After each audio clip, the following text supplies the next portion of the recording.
नमः भगवते वासुदेवाय नमः। आज हम कार्तिक माह के 35वां अध्याय पढ़ेंगे।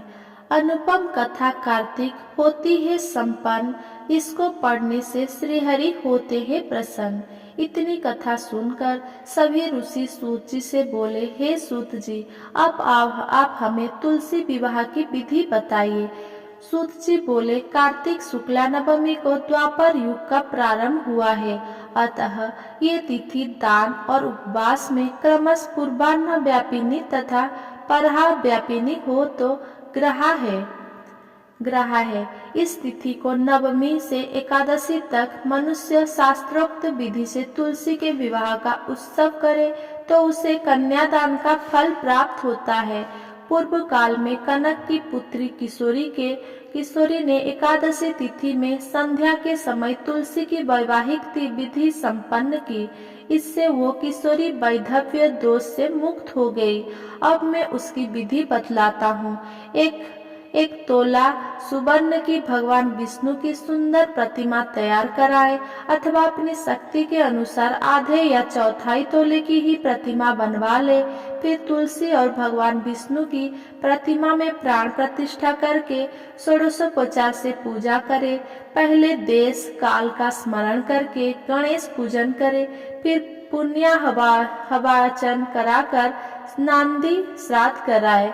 तत्पश्चात वेद मंत्रों के उच्चारण और बाजे आदि की ध्वनि के साथ भगवान विष्णु की प्रतिमा को तुलसी जी के निकट लाकर रखे। प्रतिमा को वस्त्र से आच्छादित करना चाहिए। उस समय भगवान का आह्वान करे, भगवान केशव आइए, देवों मैं आपकी पूजा करूंगा, आपकी सेवा में तुलसी को समर्पित करूंगा, आप मेरे संपूर्ण मनोरथ को पूर्ण करें। इस प्रकार आह्वान के पश्चात 3 बार अर्घ्य, वाद्य और बिस्टर का उच्चारण करके इन्हीं बारी बारी से भगवान को समर्पित करें। फिर आचमनीय पद का 3 बार उच्चारण करे कि भगवान को आचमन कराए। इसके बाद कांस्य के बर्तन में दही, घी और मधु रखकर उसे कांस्य के पात्र से ही ढक दे तथा भगवान को अर्पण करते हुए इस प्रकार कहे, वासुदेव आपको नमस्कार है। ये मधुपर्क, दही, घी तथा शहद के मिश्रण को मधुपर्क कहते हैं, ग्रहण कीजिए। तदनंतर हरि द्रालेपन और अभ्यंग कार्य संपन्न करके गोधूलि की बेला में तुलसी और विष्णु का पूजन पृथक पृथक करना चाहिए। दोनों को एक दूसरे के सम्मुख रखकर मंगल पाठ करें। जब भगवान सूर्य कुछ दिखाई देते हों तब कन्यादान का संकल्प करें। अपने गोत्र और प्रवर का उच्चारण करके आदि की 3 पीढ़ियों का भी वर्णन करें। तत्पश्चात भगवान से इस प्रकार कहे, आदि मध्य और अंत से रहित त्रिभुवन प्रतिपालक परमेश्वर, इस तुलसी दल को आप विवाह की विधि से ग्रहण करें। यह पार्वती के बीज से प्रकट हुई है, वृंदा की भस्म से स्थित रही है तथा आदि मध्य और अंत से शून्य है। आपको तुलसी बहुत ही प्रिय है, अतः इसे मैं आपकी सेवा में अर्पित करता हूँ। मैंने जल के घड़ों से सींचकर और अन्य प्रकार की सेवाएं करके अपनी पुत्री की भांति इसे पाला, पोसा और बढ़ाया है। आपकी प्रिया तुलसी में आपको दे रहा हूँ, प्रभु आप इसे ग्रहण करें। इस प्रकार तुलसी का दान करके फिर उन दोनों अर्थात तुलसी और भगवान विष्णु की पूजा करें, विवाह का उत्सव मनाएं। सुबह होने पर पुनः तुलसी और विष्णु जी का पूजन करें। अग्नि की स्थापना करके उसमें 12 मंत्र से खीर, घी, मधु और तिल मिश्रित हवनीय द्रव्य की 108 आहुति दे। फिर स्विष्टकृत होम करके पूर्णाहुति दे। आचार्य की पूजा करके होम की शेष विधि पूरी करे। उसके बाद भगवान से इस प्रकार प्रार्थना करे, हे प्रभु आपकी प्रसन्नता के लिए मैंने ये व्रत किया है।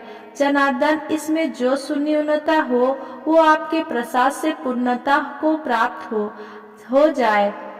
यदि द्वादशी में रेवती का चौथा चरण बीत रहा हो तो उस समय पारण ना करे। जो उस समय भी पारण करता है वो अपने व्रत को निष्फल कर देता है।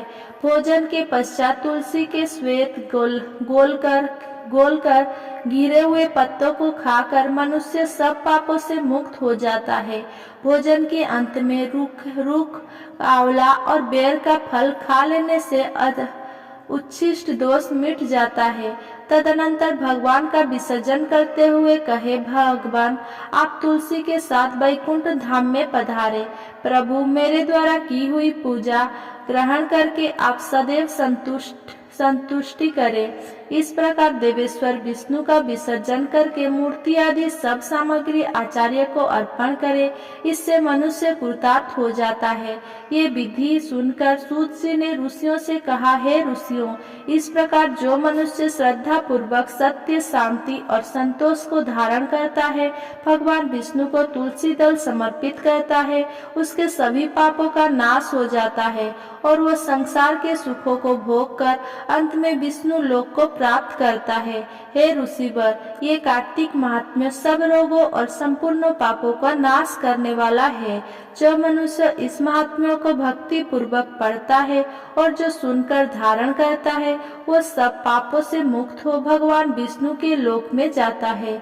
जिसकी बुद्धि खोटी हो तथा जो श्रद्धा से हीन हो, ऐसे किसी भी मनुष्य को यह महात्म्य नहीं सुनना चाहिए। तीसरे कार्तिक मास महात्म्यों 35वां अध्याय समाप्त। अगर मेरा ये वीडियो आपको पसंद आया हो तो मेरा वीडियो को लाइक, कमेंट, शेयर करें और मेरा चैनल को